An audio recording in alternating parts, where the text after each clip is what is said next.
Hello everyone, vidonko.com ওয়েবসাইটে তোমাদের সবাইকে স্বাগত জানাই। আমি সৌরভ দে, তোমাদের ম্যাথ টিউটর। এখানে যে প্রশ্নটি নিয়ে তোমাদের সঙ্গে আলোচনা করব, দেখো বলা হচ্ছে 2 অঙ্ক বিশিষ্ট একটি সংখ্যার অঙ্ক দুটির সমষ্টি 7, সংখ্যাটির সাথে 27 যোগ করলে সংখ্যাটির অঙ্ক দুটি স্থান বিনিময় করে, তো সংখ্যাটি নির্ণয় করো। প্রথম কথা একটা জিনিস জানতে হবে যে একটা 2 অঙ্কের সংখ্যাকে আমরা কিভাবে লিখি। দেখো একটা 2 অঙ্কের সংখ্যা আমি যদি ধরি 25, তো আমরা দেখো এই 25কে অ্যাকচুয়ালি লিখতে পারি এভাবে 20 + 5। তো 20 মানে কি না 2 × 10 + 5। তাহলে দেখো এখানে যে এককের অঙ্ক সেটা যেমন ছিল আছে, কিন্তু দেখো দশকের যে অঙ্ক 2 তার সঙ্গে দেখো 10 গুণ আছে। ঠিক আছে, একইভাবে তোমরা যে কোনো সংখ্যা নিলে এরকম দেখতে পাবে। তো আমি ধরে নিচ্ছি এখানে যে সংখ্যাটার কথা বলা হচ্ছে, ধরি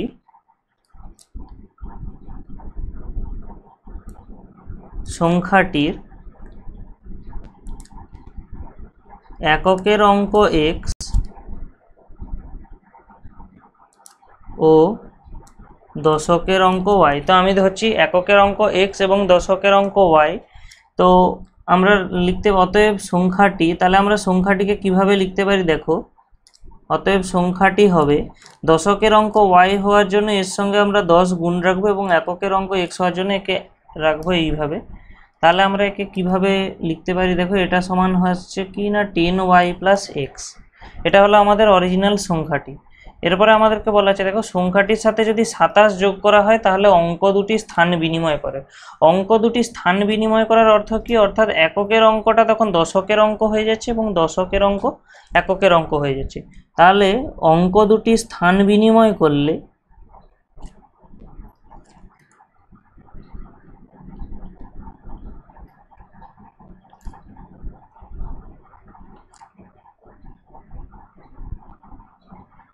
তাহলে দেখো অঙ্ক দুটি যদি পরস্পর স্থান বিনিময় করে তাহলে সংখ্যাটি কি হয়ে যাবে, তখন আমরা কি বললাম এক্ষুনি, তখন আমাদের এককের অঙ্ক হয়ে যাবে y এবং দশকের অঙ্ক হয়ে যাবে x। তো সেই কারণে সংখ্যাটি হয়ে যাবে তখন 10x + y। এবারে দেখো এই সংখ্যার সঙ্গে আমি 27 যখন যোগ করছি তখন আমরা এই সংখ্যাটি পাচ্ছি। তাহলে আমরা এখান থেকে কি করব না একটা সমীকরণ পাবো, যেটা কি হবে না 10y + x, এর সঙ্গে আমরা যখন 27 যোগ করছি আমরা কি পাচ্ছি না 10x + y। ঠিক আছে, তো আমরা এটাকে একটু সিম্পলিফাই করে নিই কি আসে দেখি। এটা সিম্পলিফাই করলে দেখো আসছে 10y + x + 27 = 10x + y। এবারে এই অংশগুলোকে, এই দুটো অংশকে আমরা কি করব না ইকুয়াল সাইনের ডান দিকে পাঠিয়ে দেব।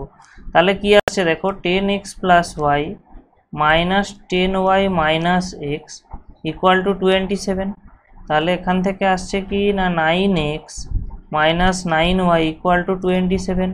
তা আমরা যদি 9 কমন নিয়ে নিই এখান থেকে আমরা পাচ্ছি x - y, এটা আসছে 27। তাহলে আলটিমেটলি x - y এর মান আসছে কি না 27/9 অর্থাৎ 3।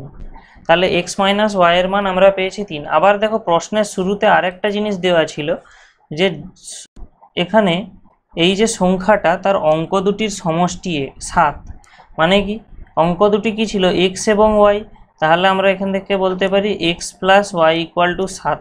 তাহলে আমরা দুটো দেখো এখানে সহজ সমীকরণ পেয়ে গেলাম x এবং y এর, যেখানে একটা সমীকরণ হলো x - y = 3, এটাকে 1 নম্বর সমীকরণ দিলাম এবং এটাকে আমি দিচ্ছি 2 নম্বর সমীকরণ। তাহলে দুটো সহজ সমীকরণের আমাকে সমাধান করতে হবে, এটাই হলো আমাদের এখানে মূল কোশ্চেন। তো দেখো আমরা কি করব এখানে না 1 + 2 করব, মানে কি 1 নম্বর সমীকরণের সঙ্গে 2 নম্বর সমীকরণ যোগ করব।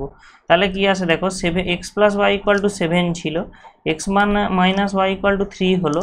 তো সাম করলে কি হবে দেখো এই y এবং y কেটে যাবে, তো দুটো x এর যোগ হয়ে আমরা 2x পাবো এবং ডান দিকে 7 আর 3 যোগ হয়ে 10 আসবে। তাহলে আমরা x কত পাচ্ছি দেখো 10/2 = 5। ওকে, তো আমাদের x এলো 5, তাহলে y কত আসবে দেখো আমি 1 নম্বরে যদি বসিয়ে দিই, 1 নম্বরে x এর মান 5 বসিয়ে দিই তাহলে কি পাবো 5 + y = 7। তাহলে আমরা y = কি পেয়ে যাবো 7 - 5 = 2। তাহলে y ইকুয়াল টু 2। তো আমাদের এখানে লাস্ট মানে কোশ্চেনটা চাওয়া হচ্ছিল যে সংখ্যাটি কত। তো আমরা সংখ্যাটির দশকের অঙ্ক বলেছিলাম 2 এবং এককের অঙ্ক বলেছিলাম 5। অতএব সংখ্যাটি হবে 25। এবারে দেখো আমাদের কোশ্চেনটার সাপেক্ষে আমি দেখি যে আমার এই 25 অ্যান্সারটা সঠিক কিনা। তো দেখো আমাদের প্রথম তো অঙ্ক দুটির যোগফল 7 বলা ছিল, এখানেও দেখো 5 আর 2 এর যোগফল 7 হচ্ছে। তো আবার নেক্সটে বলা ছিল যে আমরা এই সংখ্যাটির সঙ্গে যখন 27 যোগ করছি তাহলে আমরা কি পাচ্ছি, দেখো এখানে যোগ করলে আসবে 52। এবারে আমাদের প্রশ্নে কি বলা ছিল যে এই সংখ্যাটির সঙ্গে 27 যোগ করলে অঙ্ক দুটি স্থান বিনিময় করে। তাহলে দেখো 2 দশকের অঙ্ক থেকে এককের অঙ্ক হয়ে গেছে এবং 5 একক থেকে দশক চলে গেছে, স্থান বিনিময় করছে। অর্থাৎ আমাদের এই যে 25 অ্যান্সার, এটা সঠিক অ্যান্সার। vidonko.com ওয়েবসাইটে এই ম্যাথটি দেখার জন্য তোমাদের অসংখ্য ধন্যবাদ জানাই।